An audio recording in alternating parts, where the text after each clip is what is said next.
We could all use some encouragement. And I've got some good news for you. Welcome to 5 Minutes with Mark.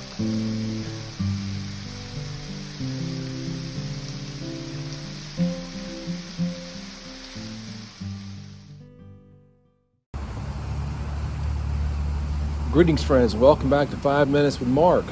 We're picking up the story, Gospel of Mark, chapter 7. We're picking up at verse 14. When he had called all the multitude to himself, he said to them, "Hear me, everyone, and understand. There is nothing that enters a man from outside that can defile him. But the things which come out of him, those are the things that defile a man. If anyone has ears to hear, let him hear." Wow. So this, of course, is the culmination of this conversation Jesus has been having with the Pharisees, whose big complaint was, hey, your disciples didn't wash their hands before they ate bread. And Jesus' response was, so what? You're more concerned about these traditions of men than you are about keeping the law of God. He pulled out the example about Korban, that you could say, my profit is a gift to God, and so you don't have to give it to your parents, rather than honoring your mother and father, taking care of them like you're supposed to. And then he turns around to the multitude, because again, this didn't happen in a fishbowl. This happened outside, in the midst of a crowd. And he looks at the crowd and he says, all right, guys, understand this. Listen, hear me and understand. There's nothing that goes into a man that defiles him. It's what comes out of him that defiles him. He who has ears to hear, let him hear.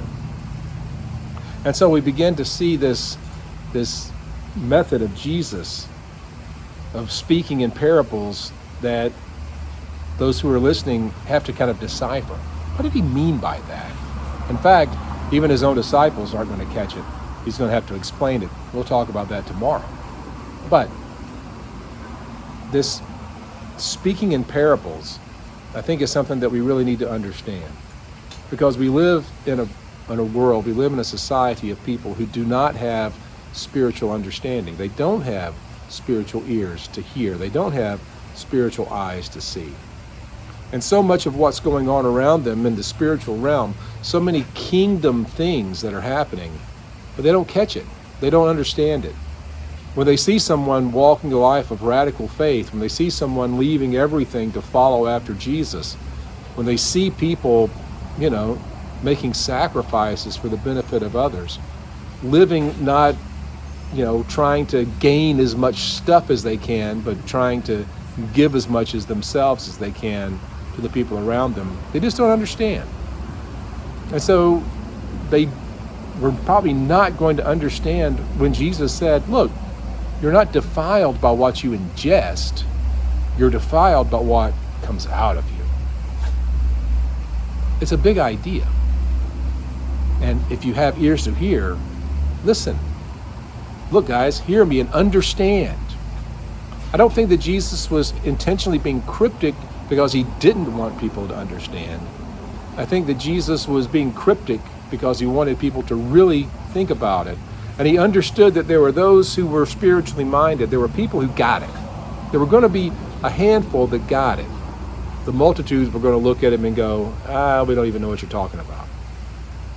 The same thing is true today. And I think we have to be content knowing that the message of the gospel, as we present it, as we live it out, as we share it, is not going to be well received by the multitude. Most people don't get it. Most people are more like the Pharisees. They're more concerned about appearances than they are with living a life that's pleasing to God. They're more concerned about doing the right thing and looking right, virtue signaling, than they are being faithful followers of Jesus. They're more interested in keeping the rules and being right with men than they are with keeping the laws of God, hearing the commandment to love,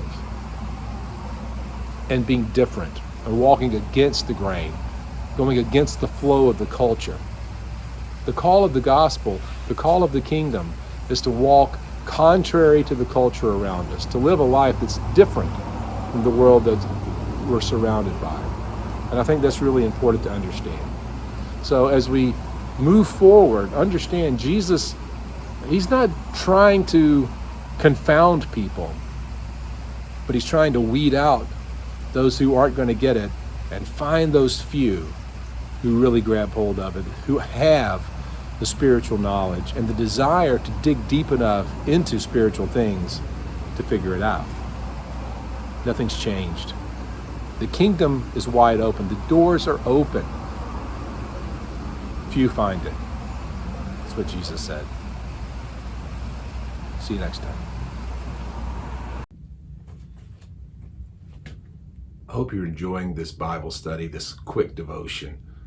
If you'd like more content, you'd like to know more about me and see more of the things that I'm doing, check out my website, theeclecticmonk.com. There you'll find out about my video vlog, my podcast, and a whole lot of other stuff. Hope you'll join me there. Thanks.